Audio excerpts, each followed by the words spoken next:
manusia saja setingkat Rasulullah yang sempurna akhlaknya dan dipuji oleh Allah dengan kesempurnaan akhlak saja tidak selamat dari mulut manusia dan yang mendolimi beliau, apalagi kita. Di situ akan menciptakan selaksa kelapangan hati.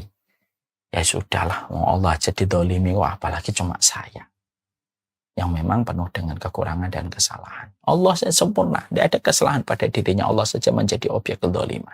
Itu yang pertama. Yang kedua, tentunya ini juga merupakan sebuah evaluasi dari Allah.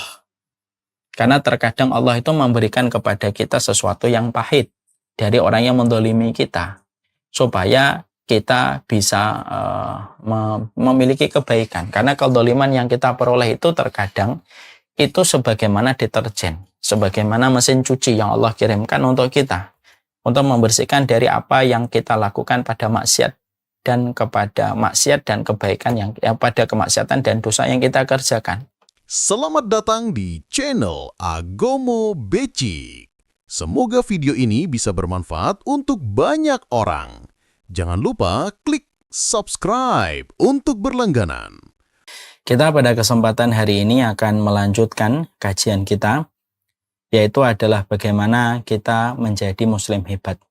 Tentunya kita memahami betul bahwasanya apa yang ditarbiyahkan atau apa yang diberikan pendidikan oleh Rasulullah SAW dalam kehidupan kita, yaitu adalah bagaimana membentuk karakter kita supaya karakter kita menjadi karakter yang istimewa.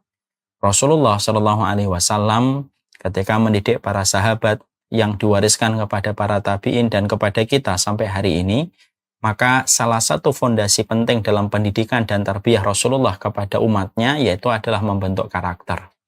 Itulah yang menjadi kunci jawaban bahwasanya setelah wafatnya Rasulullah, Islam itu tidak redup. Islam itu justru mengalami masa gemilang setelah wafatnya Rasulullah. Karena pendidikan karakter yang dibentuk oleh Nabi bersamaan dengan pendidikan keimanan terhadap akhirat betul-betul sempurna dipahami oleh para sahabat, dan akhirnya peradaban ini mampu dibangun sama mereka yang telah mengalami pembentukan karakter oleh Nabi dan memiliki karakter keimanan.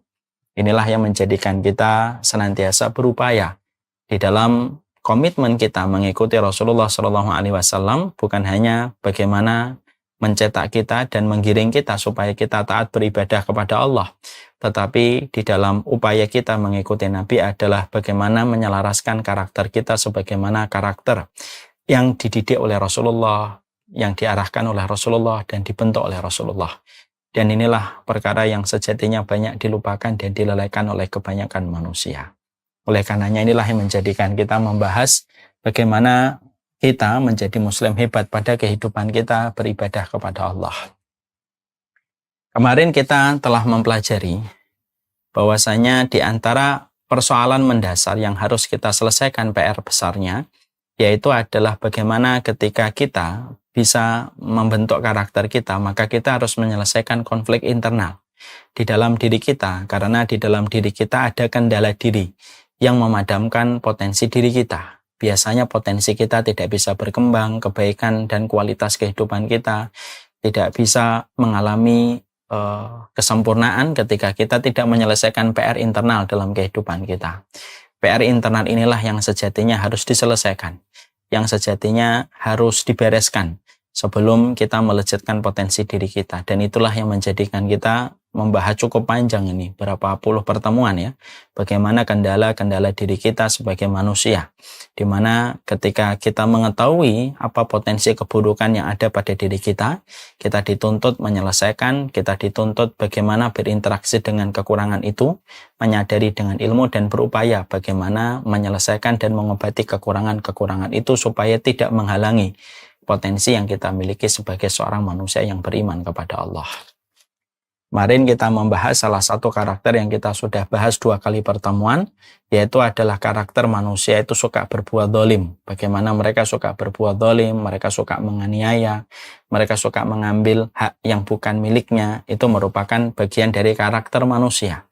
Kadang-kadang manusia irisan paling tipis antara dirinya, yaitu dengan perkara yang lain adalah terletak pada kedzaliman yang terkadang dia terjang. Mendolimi kehormatan orang, mendolimi kedudukan seseorang mendolimi hartanya, menjadikan seseorang dikatakan oleh Allah doluman jahula. Sesungguhnya manusia itu merupakan makhluk yang senantiasa berbuat dolim dan mereka adalah makhluk yang bodoh. Inilah yang menjadikan kita akhirnya memahami bagaimana kita berupaya untuk menahan diri kita dari berbuat kedoliman dimanapun kita berada. Kedoliman pada keluarga kita, kedoliman pada tempat kerja kita, karena tidak ada kualitas yang kita peroleh dari sebuah kedoliman yang dilakukan kecuali semua potensi kebaikan itu akan menjadi hilang disebabkan kedoliman yang dilakukan. Kedoliman itu ibaratnya merusak lantai yang pertama. Cukuplah kita merusak lantai yang pertama, maka lantai kedua, lantai ketiga, lantai keempat, 5, 6, 7, 8 akan ikut rusak pula. Hanya ketika kita merusak lantai yang pertama. Berapa banyak orang yang membangun kualitas pada dirinya dengan pencapaian luar biasa. Kalau boleh kita ibaratkan, ibarat gedung ada lantai 1 sampai lantai 30, dia memukau setiap orang yang memandangnya, mempesona setiap orang yang melihatnya dengan pencapaian yang dia miliki pada 30 lantai yang mungkin dia miliki pada hidupnya. Tapi ketika dia melakukan kedoliman, maka sebagaimana dia merusak lantai yang pertama. Lantai pertama kalau sudah rusak, lantai kedua sampai 30 akan ikut ambruk bersama dengan ambruknya lantai yang pertama. Itulah kedoliman. Makanya kemarin kita menyampaikan bahwasanya kedoliman itu adalah utang. Kalau kita tidak membayarnya hari ini besok, kalau tidak membayarnya besok lusa, tapi yang pasti kedoliman itu merupakan sebuah perkara yang dibalas oleh Allah dan dituntaskan oleh Allah 2 kali. Di dunianya akan dibalas, di akhiratnya dibalas. Kalaulah ada perempuan dolim kepada kucing, ternyata Allah memberikan azab kepada perempuan itu karena kedoliman yang dia berikan kepada kucing, apalagi ketika kita mendolimi manusia yang sejatinya mereka diharamkan untuk kita untuk mendolimi mereka. Makanya inilah yang kita harus selalu perhatikan di dunia kerja, di tempat kantor kita, di rumah sakit, ataupun di banyak tempat. Hati-hatilah kedoliman. Bisa jadi banyaknya masalah yang bertumpuk-tumpuk, problem yang tidak selesai-selesai, bisa jadi disebabkan karena kedoliman dan kedoliman yang kita lakukan, sadar atau tidak sadar. Langsung atau tidak langsung kita mendolimi. Akhirnya dari kedoliman itu mereka melaporkan kepada Allah dan Allah menghambat kebaikan dan kualitas pada kehidupan kita disebabkan karena Allah mengabulkan permintaan doa dari orang yang terdolimi oleh kita. Dan itulah maka Rasulullah menyampaikan di dalam sabdanya ittaqud dzulma fa inna dzulma dzulumatun yaumal qiyamah. Maka takutlah kamu kepada kedoliman, karena kedoliman itu merupakan kegelapan yang sangat pekat pada kehidupan di akhirat. Banyak-banyaklah minta maaf sama keluarga kita, banyak-banyaklah minta maaf keridhaan kepada teman-teman kantor kita. Mungkin kita pernah bersikap sesuatu yang tidak selayaknya. Banyak-banyaklah kita minta maaf sama teman-teman taklim satu pengajian kita, ataupun banyaklah minta maaf sama guru kita. Karena hilangnya keberkahan dan kualitas, sekali lagi, disebabkan karena kedoliman yang kita kerjakan. Sekarang kita memasuki bagian yang terakhir dari bab kedoliman. Bagaimana sikap yang harus kita miliki kalau kita yang terdolimi? Kita kerja pada satu tempat, pada satu instansi, pada satu kantor. Lalu kita mendapatkan suratan takdir yang pahit. Kita mendapatkan kedoliman yang terjadi menimpa pada kehidupan kita. Yang tentunya kedoliman merupakan sesuatu yang tidak pernah kita undang. Tentunya tidak pernah kita harapkan. Kita didolimi di masyarakat, kita didolimi pada konteks ruang kerja kita. Bagaimana itu kalau terjadi pada kehidupan kita? Karena terkadang angin kehidupan mempertemukan kita dengan sesuatu yang tidak pernah kita bayangkan. Maka ketika kita ingin menggali bagaimana kehebatan kita sebagai seorang muslim, maka salah satu irisan bagaimana menjadi muslim hebat itu adalah bagaimana kita memiliki sikap yang terbaik kalau kita mendapatkan angin tidak berpihak kepada kita ketika kita didolimi oleh orang lain. Ini penting untuk kita paham. Karena menyikapi kedoliman itu ada beberapa macam. Ada yang menyikapi kedoliman dengan membabi buta dan akhirnya tidak memberikan kebaikan. Ada yang menyikapi kedoliman dengan kebodohan, akhirnya dia tidak mendapatkan pula pahala dari kedoliman yang dia peroleh. Ada yang menyikapi kedoliman itu dengan sikap yang terbaik. Akhirnya kedoliman itu justru menjadi sebuah kekuatan kebaikan pada dirinya. Kita harus yakin itu. Maaf ya, sambilkan sebuah analogi yang sederhana. Sampah hari ini bisa dirubah menjadi, sampah itu bisa dirubah menjadi bahan yang bisa kembali dimanfaatkan. Tidak sedikit produk yang ternyata diolah dari sampah, lalu akhirnya menjadi produk yang bisa dijual. Itu sampah. Ternyata sampah kalau dipilah, ternyata ada barang-barang pada sampah yang bisa diolah kembali dan dijual. Lalu menjadi income untuk orang yang menjualnya, yaitu sampah. Berarti sama, kedzaliman itu pada dasarnya, kalau kita ngerti bagaimana cara menyikapi kedzaliman itu bisa menjadi sesuatu yang bermanfaat. Bahkan kedzaliman yang didapatkan bisa menjadi sebuah kekuatan yang tidak terduga. Bahkan sama orang yang mendolimi kita pun terkadang dia tidak menyadari kekuatan yang kita peroleh justru ketika kita didolimi seorang lain. Berapa banyak orang tidak memiliki kekuatan ketika dia tidak didolimi, tapi justru dia memiliki kekuatan ketika dia terdolimi. Karena menyikapi sesuatu dengan petunjuk Allah dan Rasul-Nya, itulah yang menjadikan kita akhirnya bisa mengubah sesuatu yang buruk menjadi baik, mengubah satu musibah menjadi anugerah. Maka itu pula yang menjadikan kita, kesempatan hari ini kita akan membahas, kalau kedzaliman itu menimpa kepada kita di tempat kerja, kedzaliman menimpa kepada kita ketika kita berbisnis, ketika berdagang, ketika kita bermuamalah sama teman-teman kita, lalu tiba-tiba kita mendapatkan kedzaliman, apa yang harusnya kita miliki dan apa yang harusnya kita sikapi supaya kedzaliman itu berubah menjadi anugerah pada kehidupan kita. Para ulama lalu menyampaikan kepada kita beberapa poin. Dari penjelasan para ulama itu ada beberapa poin yang tentunya poin-poin ini bisa membantu untuk membackup kita kalau kita sedang terdolimi. Yang pertama, para ulama salaf itu, para ulama terdahulu mengatakan kepada kita, ketika ada seseorang terdolimi, janganlah dia merasa bahwasanya dirinya merupakan makhluk dan manusia yang paling merana. Karena sebelum kita yang terdolimi, maka sesungguhnya Allah dan Rasul-Nya pun terdolimi. Allah dan Rasul-Nya pun tidak selamat dari kedzaliman yang dilakukan makhluknya kepada Allah dan yang dilakukan umat kepada Rasulullah SAW. Padahal Allah adalah Zat yang maha sempurna, tidak ada celah, tidak ada aib, tidak ada kekurangan, walaupun hanya setitik debu pada sifat dan pada Zat-Nya Allah yang sempurna. Tetapi itu pun masih menjadi objek kedzaliman dari manusia-manusia yang bodoh ketika mereka tidak tahu bagaimana bermuamalah dengan Allah, beribadah kepada Allah. Rasulullah manusia yang baik di antara manusia, akhlaknya sebagaimana akhlak Al-Quran. Itu pun juga tidak selamat dari kedzaliman yang beliau peroleh dan beliau dapatkan dari orang-orang yang membenci beliau. Bukan hanya ketika beliau masih hidup, sampai beliau Rasulullah SAW sudah wafat pun, terbentang jarak ratusan tahun, masih begitu banyak orang yang mendolimi Nabi walaupun Nabi sudah wafat. Mengatakan Nabi tukang doyan kawin, mengatakan Nabi manusia yang membuat perkara-perkara ekstrim, dan lain sebagainya. Padahal Rasulullah merupakan manusia yang paling memperhatikan keselamatan dan kebaikan pada kehidupan manusia.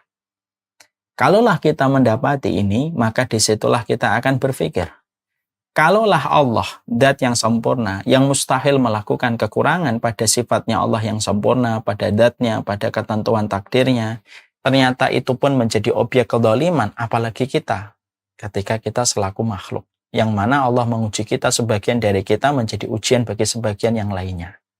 Allah saja didolimi. Ya, walaupun Allah tidak berkurang sedikit pun dan tidak ada pengaruhnya bagi Allah ketika manusia mendolimi Allah. Ketika manusia berbuat syirik, bukankah itu kedzaliman kepada Allah? Ketika manusia mengatakan Allah punya anak, bukankah itu kedzaliman bagi Allah? Kalau Allah saja yang memberikan rezeki, memberikan kehidupan, memberikan anugerah pada kehidupan manusia, bahkan tidak ada satu part apapun dalam kehidupan manusia kecuali mendapatkan bagian dari sifat Allah yang begitu baik, itu pun masih terdolim, apalagi kita selaku manusia dan selaku makhluk. Makanya Rasulullah SAW menyampaikan di dalam salah satu perkataan beliau, laisa hunaka syai'un asbar ala ada minallah. Kamu tidak pernah mendapati zat yang paling sabar kecuali Allah, kata Nabi. Jadi tidak ada zat yang paling sabar itu kecuali adalah Allah. Zat yang paling sabar itu adalah Allah. Innahu la yu'afihim wa yarzuquhum wa innahu la yat'unallaha waladan. Ya.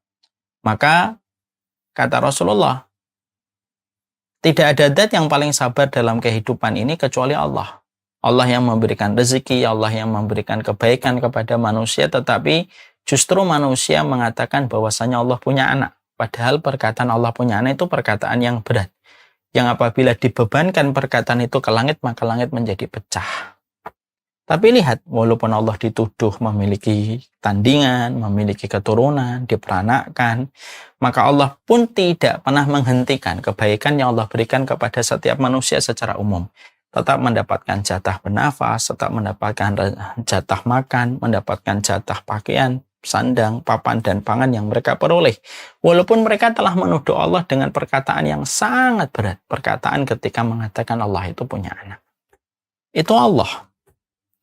Rasulullah pun sama. Bukankah Rasulullah itu terzalimi?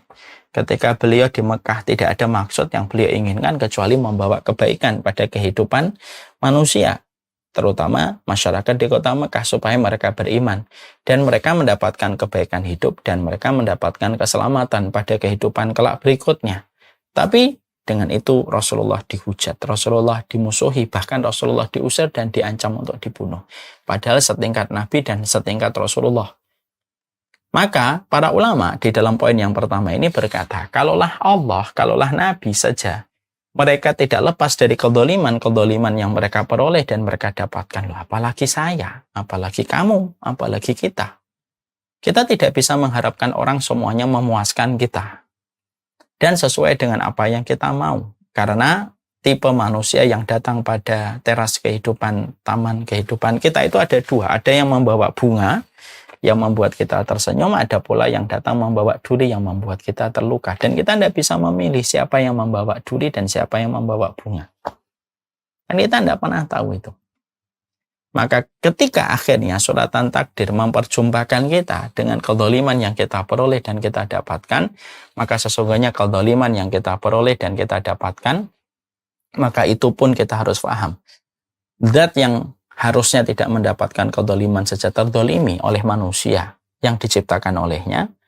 Manusia saja setingkat Rasulullah yang sempurna akhlaknya dan dipuji oleh Allah dengan kesempurnaan akhlak saja tidak selamat dari mulut manusia dan yang menzalimi beliau, apalagi kita. Di situ akan menciptakan selaksa kelapangan hati. Ya sudahlah, Allah jadi dzalimi, wah apalagi cuma saya yang memang penuh dengan kekurangan dan kesalahan. Allah saja sempurna, tidak ada kesalahan pada dirinya, Allah saja menjadi objek kezaliman. Itu yang pertama. Yang kedua, tentunya ini juga merupakan sebuah evaluasi dari Allah. Karena terkadang Allah itu memberikan kepada kita sesuatu yang pahit dari orang yang menzalimi kita, supaya kita bisa memiliki kebaikan. Karena kezaliman yang kita peroleh itu terkadang itu sebagaimana deterjen, sebagaimana mesin cuci yang Allah kirimkan untuk kita, untuk membersihkan dari apa yang kita lakukan pada maksiat dan kepada maksiat dan kebaikan yang pada kemaksiatan dan dosa yang kita kerjakan. Kita juga harus mawas diri supaya kita tidak selalu merasa benar terus dan merasa bahwasanya kita tidak punya salah apapun ketika didolimi orang. Jangan gitu. Ini sikap yang kurang betul. Kalau kamu didolimi sama orang, walaupun kamu tidak pernah melakukan apapun kepada orang itu, bisa jadi ini merupakan sebuah lembaran yang Allah buka pada kehidupan kita supaya kita juga berpikir bahwasanya oh mungkin ada dosa yang saya lakukan. Sehingga Allah kirimkan orang yang mendolimi saya, mungkin karena ada orang yang terdolimi dan pembalasannya lewat orang lain. Karena manusia tidak boleh lepas dari bermuhasabah dan berevaluasi. Salah satu kesalahan jamak mayoritas masyarakat itu atau manusia itu apa? Kalau didolimi, maka dia secara serta-merta mencuci tangan bahwasanya dia seakan-akan tidak punya kesalahan. Ya tidak bisa kayak gitu. Mana sih manusia yang bersih dari kesalahan? Tidak ada manusia yang bersih dari kesalahan 100%.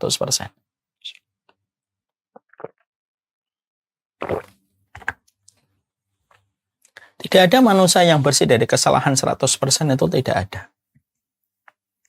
Ketika kita mengetahui bahwasanya diri kita punya potensi kesalahan, punya potensi kekhilafan pada diri kita, maka Allah kirimkan orang yang mendolimi kita. Allah kirimkan orang yang mendolimi kita pada lembaran kehidupan kita Mungkin ada kezaliman yang dulu pernah kamu lakukan dan Allah menggantinya dengan Allah kirimkan orang yang menzalimi kita. Maka merasa salah itu lebih baik daripada selalu merasa benar pada diri kita, lalu merasa bahwasanya kita seakan-akan tidak layak mendapatkan kezaliman. Karena bisa jadi kezaliman Allah kirimkan kayak mesin cuci untuk menghapuskan dosa kamu hari kemarin, untuk menghapuskan dosa kamu pekan lalu, untuk menghapuskan dosa kamu sebulan yang lalu. Kan kita nggak pernah tahu. Mungkin nanti pernah zalim kali yang kamu tidak sadari. Allah kirimkan balasannya dengan orang yang menzalimi kita supaya dia menjadi deterjen plus menjadi mesin cuci, menghapuskan dosa-dosa yang kita lakukan dan kita kerjakan. Ada sebuah kisah.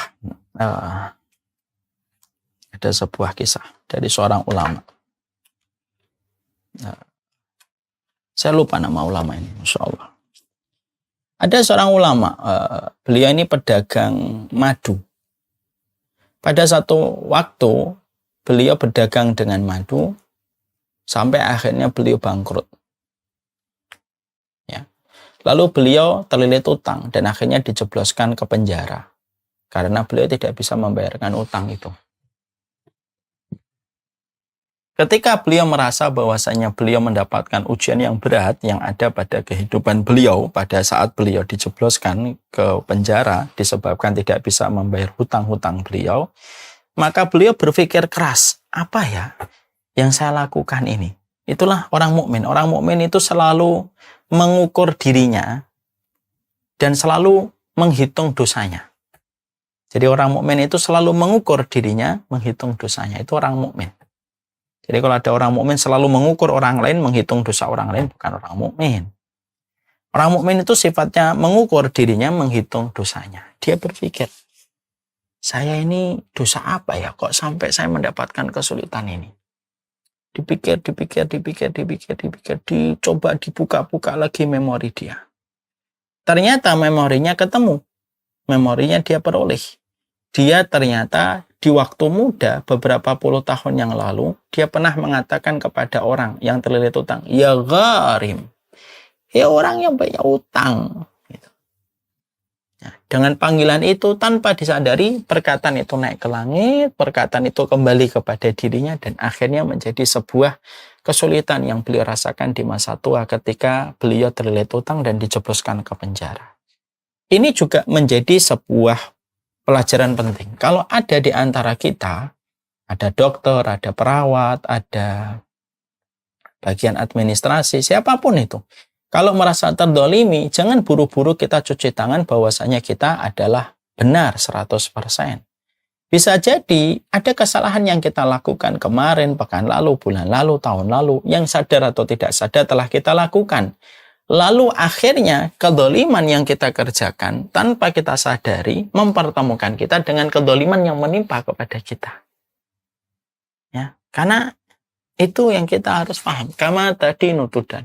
Sebagaimana kamu memperlakukan, sebagaimana itu diperlakukan. Maka para ulama memberikan sebuah sikap yang betul, memberikan sikap yang seimbang. Jadi kalau kamu didolimi, jangan merasa benar 100%. Memang kita tahu orang yang mendolimi kita jahat kalau kita nggak pernah melakukan apapun kepada dia. Tapi juga kita harus ingat, mungkin ada sesuatu yang kita lakukan. Mungkin ada dosa yang kita kerjakan sampai Allah mengirimkan kedoliman itu kepada kita. Karena terkadang kedoliman itu Allah berikan kepada kita. Kedoliman yang kita jumpai, kedoliman yang kita rasakan begitu pahit. Itu disebabkan karena kesalahan yang kita lakukan dan kedoliman itu adalah deterjen untuk membersihkan dosa kita. Memang terkadang harus dikasih pahit hidup itu. Kayak badan. Badan itu kalau dikasih manis terus, lama-lama rusak semuanya. Rusak gigimu. Gula manis itu kan berbahaya kan. Manisnya gula itu buruk untuk gigi, buruk untuk badan, buruk untuk organ tubuh. Itulah manisnya gula. Maka Allah tidak memberikan kepadamu manis-manis terus. Terkadang Allah berikan kepadamu yang pahit, pare yang pahit, atau sesuatu yang pahit, supaya menjaga keharmonisan darah di dalam tubuh kamu. Sama kehidupan ini kalau dikasih manis terus, rusak. Nah, namanya manis itu rusak. Kalau kita dikasih sesuatu yang baik, manis-manis orang, nggak pernah dolimin kita, manis terus hidupnya. Hati-hati yang manis-manis itu biasanya merusak. kalau sudah terlalu over dan terlalu banyak. Allah kirimkan penyeimbang. Allah kirimkan yang pahit. Supaya kita merasakan artinya kebaikan kalau kita pernah didolimi orang. Ya. Jadi ini termasuk salah satu perkara yang simpel. Jadi kenapa Allah mengirimkan orang yang mendolimi saya? Terkadang Allah kirimkan orang yang mendolimi kehidupan kamu supaya kehidupan kamu tidak selalu melulu bicara tentang yang manis. Ada kalanya pahit diperlukan. Coba kalau orang hidupnya manis, terus minumnya manis, makanannya manis, rotinya manis, semuanya manis, rusak kesehatan dia. Allah kirimkan ada yang mendolimi kita, ada yang pahit-pahit dikit lah. Supaya yang manis itu tidak mendominasi darah kehidupan kita. Maka Allah kirimkan orang yang mendolimi kita itu kadang-kadang itu yang pahit, tapi kalau kita sikapi dengan baik, ya itu mungkin ada kebaikannya. Itu yang kedua. Jadi cara menyikapi kezaliman itu harus mengukur diri, menghitung dosa. Saya ulang kembali. Cara mengukur diri kita, kalau kita didolimi sama orang itu, mengukur diri kita, menghitung dosa kita. Dosa kita apa ya yang kita lakukan dan kita kerjakan itu. Itu yang kedua. Yang ketiga, maka sesungguhnya kita harus memahami hikmahnya. Kadang-kadang Allah kirimkan orang yang mendolimi kita, itu ternyata Allah mengirimkan sesuatu yang Allah sudah persiapkan lebih baik. Dan sesuatu yang lebih baik itu tidak bisa didapatkan kecuali karena kesulitan yang kita peroleh. Karena memang ada takdir itu kayak pohon kurma yang tidak bisa tumbuh kecuali di tempat panas. Kan ada pohon-pohon yang mereka itu khasnya itu di tempat-tempat yang gersang. Baru bisa hidup. Kalau nggak gersang nggak bisa hidup. Contoh kurma. Betul ya? Mana ya? Kurma itu harus tumbuh di tempat yang panas kan? Kalau tempatnya dingin dia nggak bisa tumbuh. Kalau boleh kita mengiris sebuah contoh, ada takdir yang terkadang berbuah manis dengan kurma yang manis, itu dengan sebuah tempat yang gersang, panas, jarang air, baru di situ akan tumbuh kurma yang manis. Ada sifat kehidupan kita itu yang terkadang manis yang kurma pada kehidupan kita itu baru didapatkan kalau kita mendapatkan kegersangan dan kesulitan yang kita peroleh pada kehidupan kita. Contoh, mari kita lihat Rasulullah. Nabi tidak akan mendapatkan manisnya madu di kota Madinah dengan segala kemudahan yang beliau miliki dan fasilitas yang beliau jumpai di kota Madinah kalau beliau tidak merasakan beratnya didolimi di kota Mekah. Kapan Rasulullah itu mendapatkan kebaikan kota Madinah setelah beliau merasakan keindahan di kota, setelah beliau merasakan kedoliman di kota Mekah. Itu hukum yang normal tuh kayak gitu. Makanya perkataan Imam Ibnu Qayyim layak menjadi sebuah perenungan untuk kita. Laqad ajma'atil uqala bi anna an-na'im la yati bin na'im. Semua orang yang berakal itu sepakat bahwasanya nikmat itu tidak datang dari sesuatu yang nikmat. Nikmat itu datang dari sesuatu yang bersifat ujian. Contoh ya, kalau kita tidur terus, nikmatnya tidur sudah nggak kerasa. Kita tidur terus, maka tidur lagi sudah tidak terasa. Udah kebanyakan tidur. Orang yang merasakan makanan enak, terus makanan enak, lama-lama tidak nikmat lagi. Kenapa? Kenikmatan tidak datang bersama dengan yang nikmat. Tapi kenikmatan itu datang bersama dengan sesuatu yang bersifat sulit. Orang akan merasakan kelapangan kalau dia pernah merasakan kesempitan. Orang akan merasakan kebahagiaan kalau dia pernah merasakan kesedihan. Orang itu akan merasakan nikmatnya istirahat kalau dia merasakan lelahnya dia ketika bekerja. Orang akan merasakan nikmatnya makan kalau dia merasakan perihnya lambung yang kosong. Itu hukumnya kayak gitu. Innan na'ima la yati bin na'im. Nikmat itu nggak datang bersama dengan sesuatu yang nikmat. Nikmat itu datang bersama dengan kesempitan. Allah kirimkan kepada kita orang yang mendolimi kita itu supaya terkadang kita merasakan nikmatnya kita berdoa, nikmatnya kita bersama dengan saudara yang satu frekuensi dengan kita. Kalau kita sudah didolimi orang, yang mana terkadang kalau kita tidak pernah didolimin orang, akhirnya kita tidak merasakan bagaimana khusyuknya kita munajat lapor sama Allah. Bagaimana kita merasakan nikmatnya kita meminta solusi atas kedoliman orang kepada kita. Itu akan kita peroleh ketika kita didolimi sama manusia. Bahkan terkadang ada takdir-takdir Allah yang manis yang Allah berikan kepada kita. Takdir-takdir yang manis itu Allah berikan kepada kita setelah melewati kezaliman. Karena terkadang manisnya kurma tidak tumbuh di tempat yang dingin. Tapi manisnya kurma itu tumbuh di tempat yang kering dan gersang. Barulah kurma yang manis itu akan tumbuh. Nah, itu yang kita harus peroleh dan kita dapatkan. Itu yang kita harus bangun. Kalau kita sedang merasakan kesulitan, katakanlah pada kesulitan itu, oh, kesulitan ini semoga sebagaimana kesulitan yang didapatkan oleh Rasulullah di kota Makkah yang akhirnya berbuah manis dengan kota Madinah. Kan begitu, sederhananya kan begitu. Sama, kalau kita akhirnya mendapatkan kesulitan ataupun mendapatkan kezaliman orang, oh mungkin nanti akan berbuah manis dengan orang-orang yang baik. Dan bisa jadi kezaliman itu menyingkap hakikat orang itu bahwasanya orang itu tidak baik untuk kita. Ada orang zalim sama kita, ya mungkin dia nggak baik untuk kita, dan mungkin itulah cara Allah mengabulkan doa kita supaya kita dijauhkan dari segala keburukan, salah satunya keburukan orang yang tidak tepat untuk kita.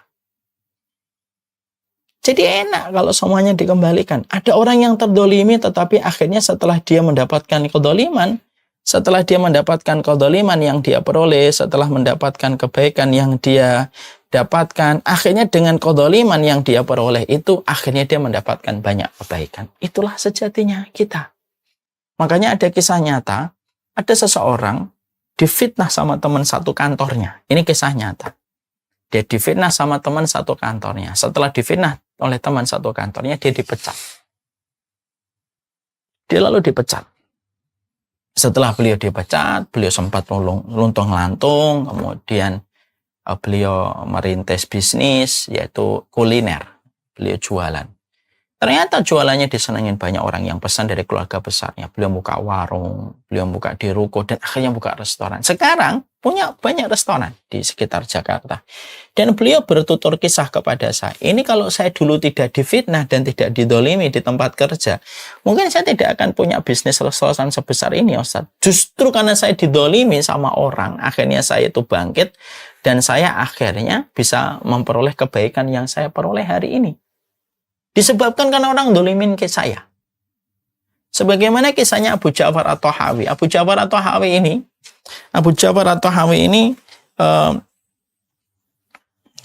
pernah belajar kepada pamannya, yaitu Imam Muzani. Abu Ja'far at-Tahawi ini agak sulit dia mendapatkan